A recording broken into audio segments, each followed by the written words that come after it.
any industry, whether it be creative industry, movie industry, anything like that, people are always trying to pull favors with one another.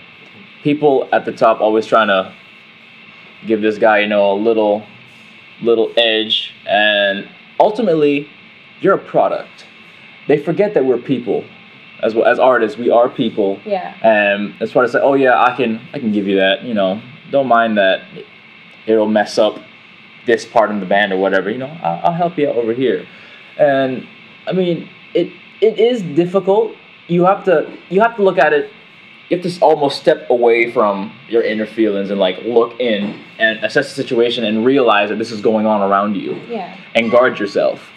Yeah, I think once you're aware, I think the trouble with a lot of young artists, especially going into labels, we were lucky enough to have people around us who, were there to kind of protect us from things and keep us focused. But a lot of artists go into the situations without that kind of support, and also without really knowing truly who they are. So if you really don't know who you are, it's a lot easier to manipulate. And so when people are pulling in favors for their friends, it's harder for you to say no because you don't really know who you are, and you have to know who you are in this business. You have to know what you want, and you can't do it any other way.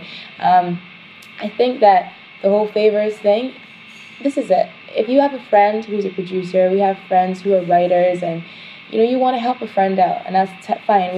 We have nothing against people trying to help other people out, and everyone's trying to make a career in this business, so it's fine. You just have to know what works for you. You have to know that if someone's trying to help you out, you can say no in certain situations. It's okay to say no. And I think a lot of people are scared to say no. A lot of artists forget that. Yeah, a lot of artists are scared to say no. And our mentor, Eddie Grant, actually, he's such a wonderful person. He has so much wisdom, and he shares a lot with us. And one of the things that stuck with me that he shared is he said, it's not to be afraid. And he said the reason you shouldn't be afraid in this business is because that once you're afraid, you're usable. And because it's true, if you're scared of something like being dropped, or scared of not having a number one, or scared of those things, you're almost willing to do anything to get that stuff because you're trying so desperately avoid those things. But if you're not scared of any of those things, it doesn't matter. No one can use you. No one can persuade you to do something you don't want to do. You just know what you want. You know your vision. You go for it.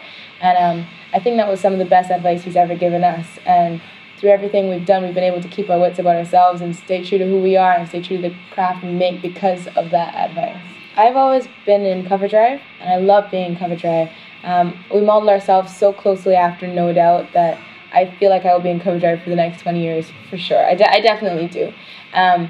When I think of my idol Gwen Stefani, for instance, and she did a side solo project, but she never left No Doubt. It was always just something she did and right back into the band. And for me, if I ever did something like that, it would be along those lines. However, I find it hard for people to understand that, and sometimes people don't understand why I love staying in the band, and it's okay if they don't understand that. That's totally fine. But this is what is for me. Why don't they understand it? I think because it's the whole business is about packages and marketing and vehicles. And I think that people look at me as an easy vehicle for songs, and it's easy for me to be a pop artist, and I think that's what people see, and that's totally fine. I appreciate the compliment. I appreciate that they recognize that about me.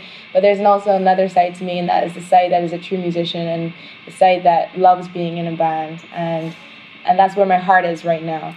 And I think that when I feel like the time is right to do something like that, that'll happen. But so far, all the opportunities that have been presented to me haven't been true to who I am. I think people look at me and they see, oh, maybe she could be like Rihanna. And the truth is, Rihanna is Rihanna. She is who she is. There can never be another Rihanna.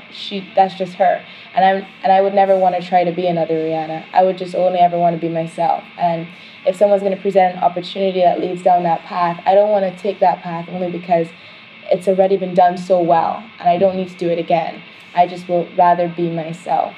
So I think that's what it is.